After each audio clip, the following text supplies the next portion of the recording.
Welcome back to Ghost Recon Breakpoint. This video won't be as long as the closed beta review because we already had the foundation there from the closed beta, just this time round we have improvements and extra things added in.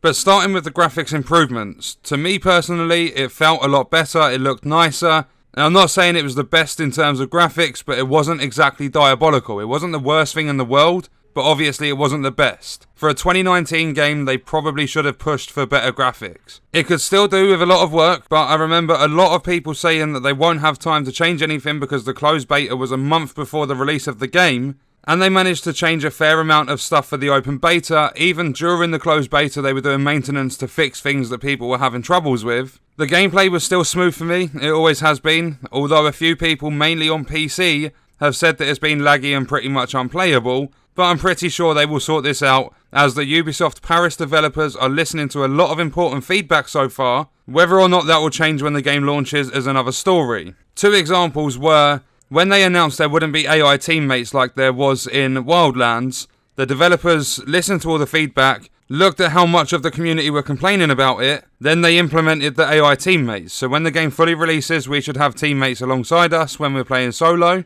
Another key change for them was the character movement. They implemented better movement for our character, and honestly, I would say it felt better, but I wasn't paying too much attention to the way my character moves, just because I was too busy doing recon and figuring out my next move for maybe infiltrating an enemy compound or something. For me, there were far too many things to focus on to be too bothered about the character movement, although it did look better in general. The vehicle gameplay and the mechanics behind driving, I'm not sure what they changed, if they changed anything, because the patch notes only mentioned the drifting, but the driving did feel a lot more polished from the closed to the open beta. I noticed there was a weaponized APC in the store this time round, which is an armoured personnel carrier, basically like a tank, or if you're used to Battlefield, the old LAVs and stuff like that. It was in the store for 75,000 credits, which unfortunately I didn't get my hands on, and I'm not sure if it was in the closed beta, but the only reason I'm mentioning this is because they need to implement a way for us to see our credits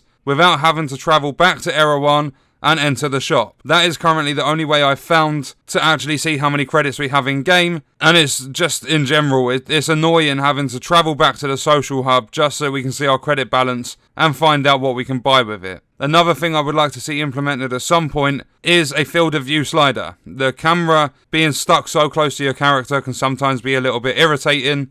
They have changed some things on the skill tree, or at least the way the skill tree was working, because in the closed beta we had the option to purchase a skill that would unlock weaponized vehicles. This time round in the open beta, I didn't see that skill there. They added new missions, like there was a couple of new main missions added into this open beta. The Ghost War PvP mode, which I still didn't try, I literally just played a couple of hours of the game until my Xbox turned itself off. Halfway through a stream as well, so that was annoying. But that should hopefully be sorted now, by the way, because Con, the absolute legend, gave me his old power supply because he doesn't use the original Xbox One anymore. So a massive thank you to Con, because I do believe that's eliminated the problem. Something I kept hearing when I streamed this beta was that the game is too much like Division 2. So I was asking in my stream chat why people were saying that, and it's because streamers and content creators were saying it in their streams and their videos, and it's the fact that Ubisoft are involved with the game too. As a player with over 500 hours, remember this is personal opinion, I'm not jumping at content creators and streamers and stuff, I'm just saying that that's what I believe. Because as a player with over 500 hours in Division 2,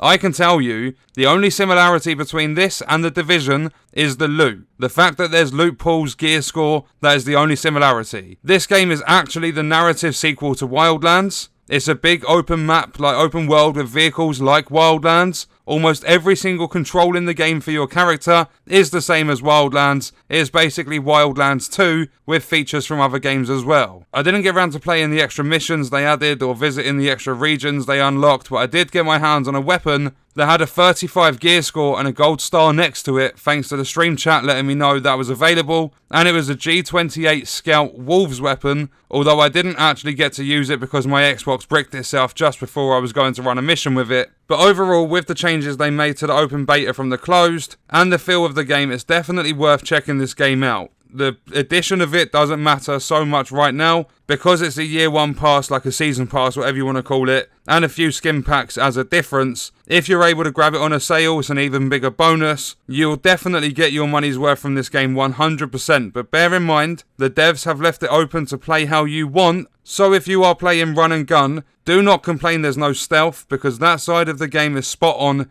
if you use it. Remember, it's up to you to play how you want to play. But that's going to do it for the video. Let me know your thoughts and stuff in the comments as always. I hope you enjoyed it. Thank you for watching.